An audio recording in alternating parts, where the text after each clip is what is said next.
E beleza? Tem manhwas onde nós gostamos do protagonista o bastante para odiá-lo quando ele vira algum tipo de vilão ou até um tipo de monstro, porque tipo assim, ele tem que deixar os seus instintos se sobressair, né? Então eu separei esse manhwas top 5 aqui para ver se vocês curtem a ideia, talvez eu faça a segunda parte. Eu me tornei um monstro no espaço em evolução.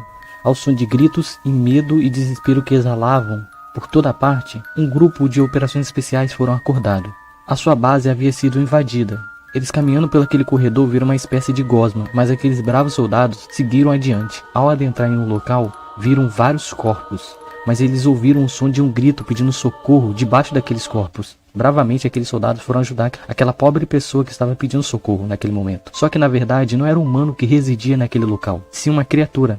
Depois do estado de choque deles passarem, eles começaram a atirar naquele monstro, mas aquela criatura era rápido demais e um por um deles foram morrendo para aquele monstro. Não importava o quanto eles atiravam nela. Aquele monstro se sobressaía no meio daquela tropa. E no fim, o capitão daquela unidade teve que ver um por um do seu grupo morrendo. Porém, ele não ia deixar aquele monstro sair dali. Ele ia utilizar uma bomba para destruir tudo. Só que aquele monstro, além da sua crueldade, ele era muito inteligente. Na verdade, o monstro que é o nosso protagonista.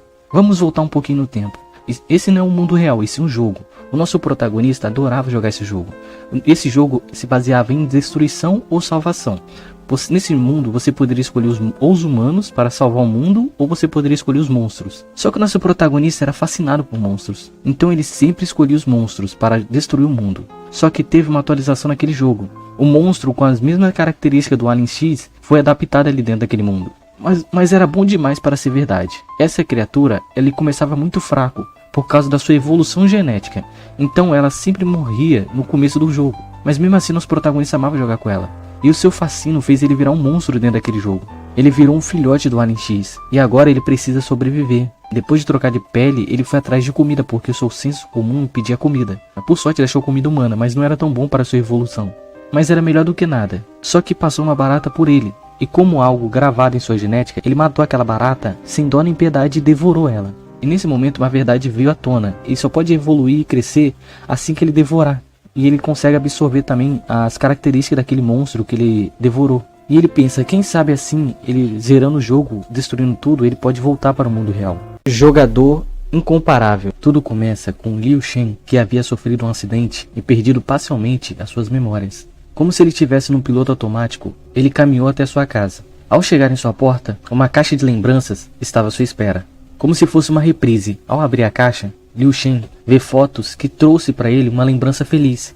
A primeira vez que ele jogou Mech Arena contra um jogador convidado que veio de outro país. Mas esse jogador que foi convidado começou a menosprezar o país de Liu Shen. Porém, Liu Shen, que nunca havia jogado Mech Arena, jogou contra um profissional e humilhou ele na frente de todos, fazendo todos ali ficarem empolgados com a nova estrela em ascensão, já que ele nunca jogou. Depois disso, Liu Shen jogou e ganhou vários prêmios para sua coleção. Até que ele teve uma batalha contra o top 1 de Mech Arena. Assim o derrotando com um recorde de combo invejável, ali ganhando um troféu de invencível. Entretanto, algo acabou acontecendo, um acidente talvez. Tudo que Liu Shen se lembrava era o médico dizendo que ele teve um problema cerebral. E agora seu cérebro demora 3 segundos para processar tudo o que está acontecendo. Assim fazendo Liu Shen perder seu talento, já que o jogo que ele jogava precisava ter raciocínio muito rápido. Como ele poderia ser o melhor se ele não tem tempo de reação? E seu nome acabou virando uma piada em Mech Arena, fazendo os jogadores fracos ou menosprezá-lo. E os jogadores fortes ficaram com receio de desafiá-lo, com medo de alguém dizer que eles estão batendo em aleijado. Liu Shen perdeu tudo, seu título, sua moral e sua guilda. Tudo que veio pelo seu esforço foi tirado contra sua vontade, através de um acidente. Deixando seus pensamentos o consumir, o mesmo viu a caixa que havia um capacete de realidade virtual, mas os seus traumas ainda o cercavam, ao ponto de seu empresário ligar para ele para convencê-lo a jogar Celestial Domain. Todos os pro players de Mech Arena migraram para esse jogo.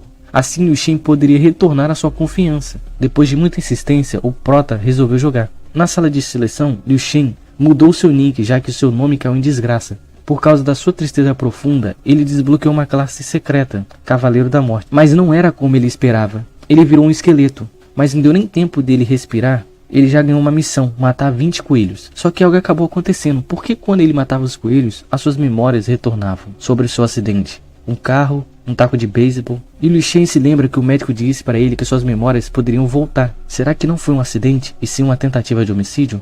Memórias, memórias, memórias. O boneco manequim. Era uma vez, há muito tempo atrás, um homem muitíssimo especial com um dom também especial, ele poderia construir tudo o que ele quisesse, não importava o quão grande era, ou pequeno, ou fácil, ou até difícil. Não havia nada que esse homem não pudesse construir. Mas tudo o que ele construía era defeituoso. Ele não sabia, mas como ele poderia saber? E quando ele soube, já era tarde demais. Sempre que alguém comprava um produto da sua loja, essa pessoa era condenada à morte. Tudo que ele criava para entreter virava tortura. Coisas que ele construía para proteger destruía os seus donos. Algo surgiu em sua mente. E se ele construísse um monstro? Mas isso foi há 80 anos atrás. Tudo começa com uma criança que estava tendo um pesadelo que lhe afligia. Mas ao acordar, o seu sonho parecia real demais. Um ursinho caminhava lentamente em direção à sua cama.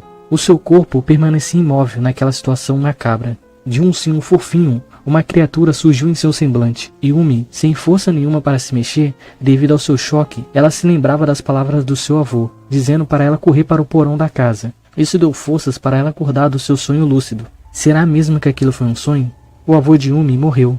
Então ele deixou ela aos cuidados de Nora, que era uma conhecida dele que ele confiava muito. Nora sabe que ainda ela não tem confiança de Yumi, já que ela achava que era uma pessoa estranha cuidando dela. Então ela diz para Yumi que vai dar tempo para ela se sentir confiante com ela ali na casa. Assim fazendo, Yumi se sentir mais confiante ao ver que a Nora compreendia suas lamentações. E Nora acaba dizendo para Yumi que a sua amiga disse que vai se atrasar e não vai poder vir brincar com ela. E Yumi iria ficar sozinha em casa. Yumi era uma criança muito corajosa, então ela resolveu ir até o seu quarto. Lá estava o ursinho em cima da sua cama. Mas a feição daquele ursinho fofo mudou de novo, fazendo ela perceber que aquilo que ela vivenciou não era um sonho. Com medo dela ser devorada pelo ursinho, ela resolveu correr até o porão. Ao acender a luz, Yumi vê uma caixa. Só que a caixa esbanjava um luar de sangue, mas Yumi resolveu abri-la. Lá dentro tinha um boneco, e ao tocar nele, o boneco abriu os olhos. O boneco perguntou que ano eles estavam. Yumi disse que era em 2016. Aquele boneco disse que dormiu por 80 anos naquela caixa. Mas antes dele falar o seu nome, o ursinho entrou no porão. Só que lá existia uma criatura mais perigosa que o ursinho, o boneco. Depois que o boneco se livrou do ursinho, ele disse que o nome dele era Paris. Ele contou um pouco sobre o avô de Yuma, que ele criou várias coisas, mas todas essas coisas ficavam do mal. Então ele resolveu criar algo do mal para que essa coisa pudesse obedecer uma ordem dele. E foi assim que o avô de Yuma fez Paris. Só que ele pediu para Paris capturar e não matar os brinquedos. Por isso que Yumi foi quase morta pelo ursinho. Yumi disse que Nora estava vendendo as coisas do seu avô na loja, que ela tinha de antiguidade. Então Paris faz um acordo com Yumi. Devido à sensibilidade dela, que ela poderia apontar onde estavam os brinquedos, que ela apontava onde estavam os brinquedos e ele ia lá e matava esses brinquedos antes que eles matassem os donos deles. Lamento de fraqueza. Alguns animais transcendem a ganhar energia mágica. Elas são chamadas de criaturas místicas. Dentre elas, existe uma pequena porcentagem que os deuses beneficiam com a forma humana. Essas bestas viram profetas servindo a raça humana, servindo ao bem-estar da raça humana. Mas dentre elas existe a encarnação maligna, que são bestas que buscam a destruição. Essas são chamadas de deuses malignos. Uma poderosa besta uma vez disse para um guerreiro: como você não possui dentes afiados e nem garras, como você planeja sobreviver? O guerreiro respondeu: destroçando tudo com as minhas mãos, utilizando cada milímetro do meu corpo como uma arma. Meu sangue, meu suor e meus ossos, se alimentando da carne dos meus inimigos e subtraindo a sua força. Tudo começa com um grupo de ladrões eliminando um grupo de pessoas para roubar os seus pertences. Aqueles homens que não tinham medo da morte viam uma matilha de lobos mortos. E deitado sobre o corpo do Alfa tinha um humano. E surgiu uma dúvida na mente daquelas pessoas. Será que foi ele que matou todos eles? Antes deles tocarem nele, uma criatura atacou eles. Mas essa criatura era pequena demais para ter feito tudo aquilo. E antes deles eliminarem aquela criatura, Ananta despertou e enfrentou aqueles homens para salvar o seu pet. Só que devido a ele ter usado toda a sua força na noite passada, ele não conseguiu despertar a sua habilidade. Então ele foi capturado pelos humanos e levado para a vila.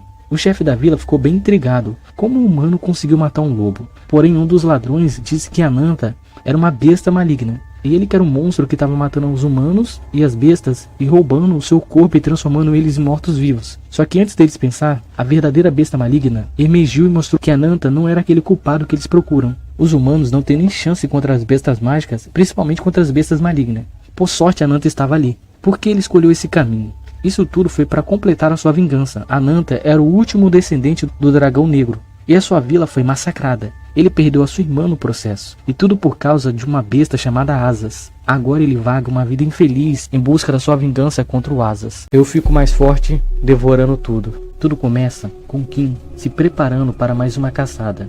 Devido às suas habilidades de intolerância a tudo que ele come, ele acabou se tornando um exímio caçador, matando todo tipo de animais. E nesse momento ele estava na África, se preparando para mais uma caçada. Mas algo acabou deixando ele desconfiado. O seu parceiro estava muito agitado. Enfim, a sua desconfiança não era em vão. O seu parceiro era um agente do governo, e ele foi mandado disfarçado com o intuito de capturar Kim, que o seu apelido era Pet Shop, por causa que ele caçava todo tipo de animais. Ed, que era o agente que capturou Kim, estava comemorando porque Kim era um ápice e todos queriam ele como troféu, devido à extensão dos seus crimes. Mas para Ed, uma pergunta vem à mente. Por que Kim comia os animais? E por que Kim caçava todos os animais? Na verdade, Kim ele tinha uma habilidade que ele podia usar as partes de animais como arma, modificando o seu próprio corpo, como por exemplo, dente de tubarão, escamas de pangolim. E seu apelido não era Pet Shop só porque ele caçava os animais, e sim porque ele era um animal. Depois de se livrar dos seus raptores, Kim se depara com um mundo totalmente estranho, onde havia 2 luas. Entretanto, uma matilha de lobos resolveu o atacar. Depois de combinar algumas partes de animais para enfrentar aquela matilha, primeiro focando no líder, com o intuito de fazer os outros fugirem, assim matando o líder dos lobos, fazendo com que a matilha fugisse, Kim resolveu comer aquele lobo, mas a pele daquele lobo era muito dura. Nem os dentes de animais mais fortes da terra conseguiam rasgar aquela pele. E Kim pensou, por que os animais aqui não se acovardaram com a minha forma metamórfica? E nesse momento Kim resolveu experimentar aqueles seres que não se acovardavam com ele. E depois de 2 semanas devorando tudo que passava pelo seu caminho, Kim compreendeu alguns fatores, mas ainda faltava algo para ele. E por causa de uma criatura que Kim devorou que tinha a habilidade de presenciar memórias, e assim Kim acabou devorando um humano, para entender um pouco mais sobre aquele mundo. E Kim descobriu que aquele humano que ele devorou tinha um livro com ele, e lá tinha pesquisas sobre monstros. E tinha uma coisa que chamou muita atenção dele, o Troll. Eles se regeneram de tudo, literalmente, isso é muito bom, fazendo com que Kim devorasse e capturasse um Troll para fazer experimentos com ele. Mesmo que matando várias raças diferentes, existiam 2 raças que Kim precisava eliminar, que eram os orcs e um dragão. Mesmo que ele fosse muito forte, ele não podia peitar essas raças de frente a frente. Então ele resolveu armar um plano de se disfarçar de orc, entrar na toca do dragão, ferir o filhote do dragão para que o dragão achasse que fosse um orc, fazendo com que o bebê dragão denunciasse falando que era um orc que atacou ele. E quando os orcs e o dragão entrou em luta, fazendo com que Kim se sobressaísse no meio daquela luta e devorasse o dragão e os guerreiros mais fortes daquela tribo. E agora o Kim tem tanto poder dos orcs, tanto poder do dragão, mas que faltava algo para Kim. E não se sabe quanto tempo Kim passou naquela floresta cheia de monstros. Agora ele precisa ir até os monstros seres humanos.